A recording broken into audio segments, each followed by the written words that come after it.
Assalamualaikum warahmatullahi wabarakatuh. Kita kembali lagi pada minggu ini akan melanjutkan pelajaran kita minggu kemarin, yang mana minggu kemarin kita sudah mempelajari tentang sistem organisasi kehidupan makhluk hidup. Sekarang kita lanjut ke materi berikutnya. Ini masih ketergantungan dengan yang bab sebelumnya, jadi bab sebelumnya jangan sampai dilupakan. Kita masuk ke interaksi makhluk hidup dengan lingkungannya. Nah, di sini ada istilah-istilah penting yang harus kalian ketahui. Yang pertama yaitu lingkungan, kemudian ekosistem, saling ketergantungan, dan pola interaksi. Nah, di sini ada gambar. Di sini ada gambar pohon, ada gambar rumput, kemudian ada gambar ayam, belalang, tikus, ular, kodok, dan elang. Di sini mereka merupakan satu kesatuan yang disebut dengan ekosistem, sehingga mereka itu lingkungan ini, dia itu dalam sebuah lingkungan terdapat sebuah ekosistem, yang mana mereka ini saling ketergantungan antara apa saja, antara komponen biotik dan abiotik. Apa komponen biotik dan abiotik itu? Mari kita lanjutkan. Jadi kalau komponen biotik yaitu adalah makhluk hidup, artinya yang seperti manusia, kemudian hewan, tumbuhan yang bisa tumbuh, bergerak, berkembang biak, kemudian memerlukan nutrisi, kemudian bekat terhadap rangsang. Nah, itu merupakan makhluk hidup. Jika dia memenuhi ciri-ciri makhluk hidup tersebut, maka dia disebut dengan makhluk hidup atau dengan komponen biotik. Nah, di sini sudah tertera jelas kalau komponen biotik itu terdiri atas makhluk hidup seperti manusia, hewan, tumbuhan, dan zat karena itu keseluruhan. Kemudian ada komponen abiotik.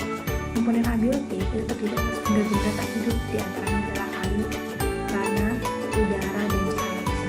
Ini merupakan komponen-komponen abiotik, artinya mereka tidak bisa bergerak, tidak memerlukan nutrisi, kemudian tidak memerlukan peka terhadap rangsangan dan sebagainya. Selanjutnya, kalian kan berada di rumah, jadi kita tidak bisa melakukan praktikum seperti biasanya. Maka dari itu, Bunda punya tugas untuk kalian, bukan tugas, tapi sebelum kita memasuki materi ini, jadi kita harus mengetahui dulu apa saja sebenarnya yang terkait dan kata-kata kunci dalam materi ini. Jadi ini aktivitas pembelajaran kalian di rumah. Persiapkan beberapa peralatan, di antaranya tali rapia, kemudian ada 4 buah paku dan balon. Nah, silahkan kalian pergi ke sekitar rumah kalian, boleh di halaman rumah atau misalnya ada taman di rumah kalian, boleh. Nanti kalian tancapkan paku dan kotak membentuk persegi panjang jarak kemarin masing 1 meter, hanya 1 meter saja. Kemudian jadi dia membentuk persegi panjang. Di dalam persegi panjang tersebut, misalnya seperti ini.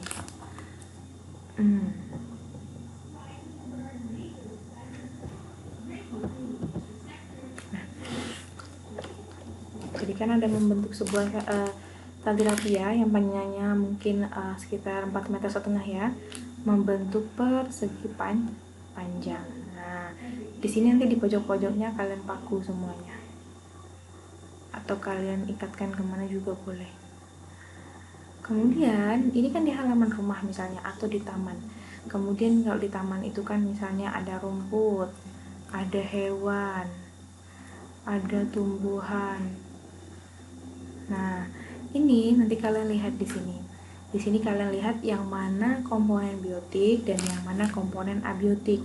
Atau misalnya Bu, saya tidak mempunyai halaman rumah, saya juga tidak mempunyai taman rumah. Mungkin kalian bisa melihat komponen biotik dan abiotik yang ada di ruang tamu kalian. Misalnya nih, dalam komponen biotiknya ada semut, ternyata ada apalagi misalnya ada kecoa, atau misalnya ada apa, itu komponen biotik. Kalian itu merupakan organisme makhluk hidup, itu manusia, misalnya ada ibu, ada bapak dalam sebuah ruang tamu tersebut, maka itu disebut dengan komponen biotik.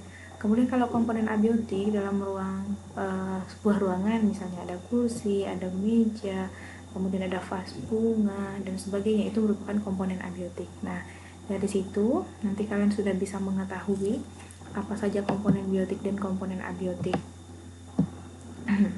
Nah, sekarang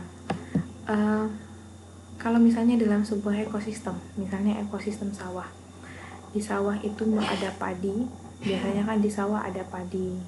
Sini. Biasanya kan di sawah ada padi, kemudian ada apa lagi, tikus misalnya. Kemudian setelah ada tikus ada apa lagi, ada belalang. Kemudian ada belalang, ular. Kemudian nanti ada apa lagi, elang. Nah, misalnya di sini nanti. Nah, ini merupakan sebuah ekosistem. Ekosistem apa? Ekosistem sawah. Dari mana? Dari yang pertama, mereka saling ketergantungan. Padi dimakan oleh apa? Misalnya padi dimakan oleh tikus, kemudian nanti tikus dimakan apa? Dimakan oleh ular. Ular dimakan oleh apa? Elang. Kemudian terakhir nanti dia akan menjadi diuraikan. Nah, kemudian kembali lagi, misal juga dalam suatu lingkungan, misalnya halaman rumah kalian terdapat rumput. Kemudian setelah terdapat rumput nanti ada belalang. Kemudian ada misalnya tikus. Kemudian ada ular. Nah, dan sebagainya. Ini merupakan sebuah ekosistem yang mana komponen biotik di sini tidak bisa hidup tanpa komponen abiotik. Nah, kemudian misal dalam ekosistem sungai, misalnya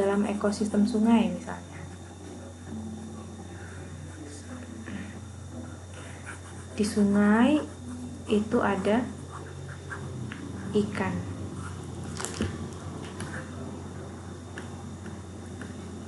Di sungai ada ikan. Kemudian ikan memerlukan apa? Memerlukan air. Kemudian ada batu. Di sini apa yang komponen biotiknya? Komponen biotiknya adalah ikan.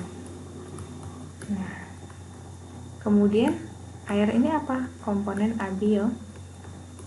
abiotik. Kemudian batu juga abiotik. Nah, sama seperti manusia. Manusia itu dia membutuhkan tanaman, kemudian membutuhkan apa? Komponen abiotik yang lainnya juga membutuhkan air, membutuhkan cahaya. Nah, itu saling ketergantungan. Manusia tidak bisa hidup tanpa air. Kemudian manusia tidak bisa hidup tanpa udara. Udara ini komponen apa? Komponen abiotik. Nah, air komponen apa? Komponen biotik. Nah, jadi di sini kalian bisa mengisikan interaksi antar komponen dalam lingkungan. Misalnya komponen satu, misalnya padi sama tikus. Nah, tikus tidak bisa makan kalau nggak ada padi. Berarti kan interaksi yang terjadi antara komponen satu dan komponen dua.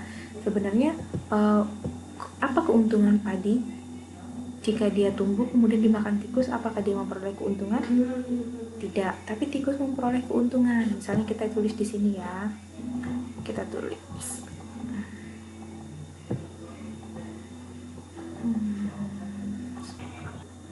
Misalnya di sini kalian tulis di komponen satunya padi, kemudian komponen duanya ada tikus, kemudian komponen yang satunya ada rumput, kemudian belalang.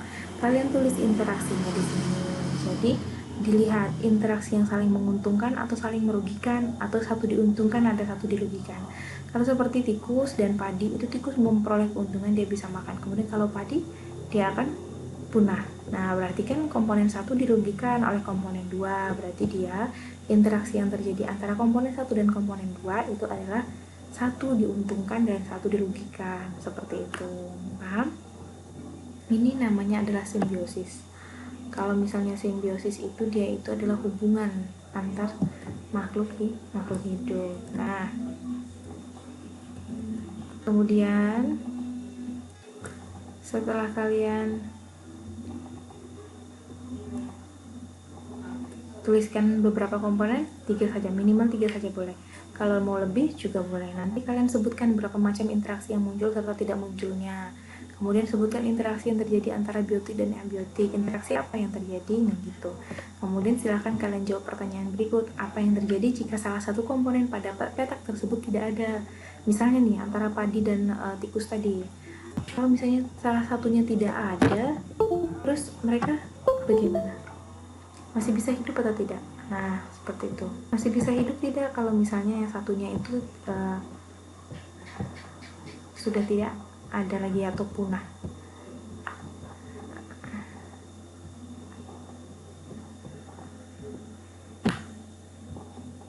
Begitu. Kemudian setelah kalian jawab pertanyaan ini, nanti boleh ya dijawab di buku tulis kalian saja, tidak perlu dikumpulkan. Kemudian nanti kalian padankan dengan penjelasan Bu Ede ini. Nah, bahan bacaannya ini, nah lingkungan itu adalah segala sesuatu di luar individu. Maksudnya lingkungan itu terdiri atas dua komponen utama, yaitu komponen biotik dan komponen abiotik. Nah, komponen biotik itu terdiri atas makhluk hidup seperti manusia, tumbuhan, dan jasad renik. Tadi kan sudah boleh jelaskan. Kemudian kalau komponen abiotik itu terdiri atas benda-benda tidak hidup, diantaranya air, udara, tanah, dan cahaya. Nah, organisme itu tidak dapat hidup sendiri, selalu tergantungan pada organisme lain. Nah, saling ketergantungan ini akan membutuhkan interaksi. Interaksi apa yang terjadi antara biotik dan abiotik? Nah, interaksi itu disebut dengan apa? Interaksi itu antar makhluk hidup dapat dibedakan menjadi simbiosis, kompetisi, predasi, atau netralisme. Kalau simbiosis itu dibagi menjadi 3 lagi, ada simbiosis mutualisme, ada simbiosis apalagi namanya komensalisme, kemudian ada yang parasitisme. Kalau mutualisme berarti mereka itu saling diuntungkan. Kemudian kalau komensalisme yaitu interaksi antara dua organisasi di mana yang satu itu mendapatkan keuntungan, yang satu dirugikan. Nah, kemudian kalau kompetisi itu adalah interaksi antar dua organisme yang dapat merugikan kedua belah pihak. Nah, kalau predasi interaksi dua organisme di mana salah satu itu berperan sebagai pemangsa dan yang lainnya sebagai mangsa. Jadi yang satu pemakan, yang satu yang dimakan.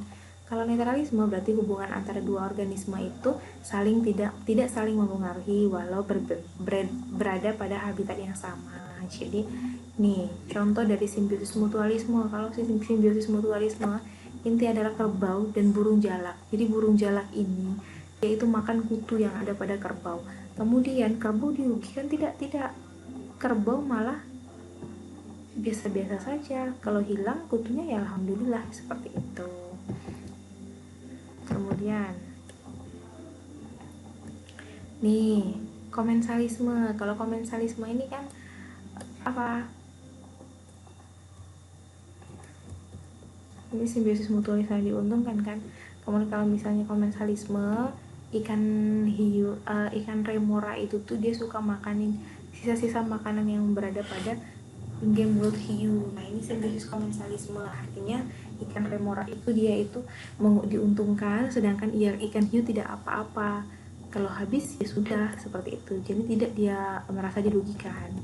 Kalau parasitisme ini contohnya, manusia dicokot nyamuk, digigit nyamuk. Nah, kalau manusia digigit nyamuk itu yang hilang adalah darah manusia. Ini kompetisi. Coba ya kompetisi. Dua hewan yang saling memperebutkan, itu kompetisi. Kemudian kalau yang ini predasi. Nah, yang satu pemangsa, yang satu yang dimangsa. Yang dimangsa yang apa? Ini kijang. Kijang apa rusa? Nah, kalau misalnya ini si macannya ini makan hewan ini. Kemudian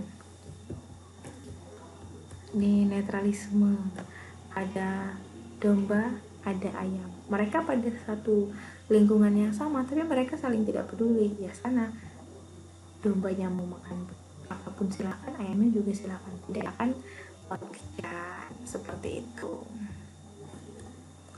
Nah, nanti interaksi berupa makanan dimakan yang membentuk rantai makanan ini akan kita bahas di pertemuan selanjutnya.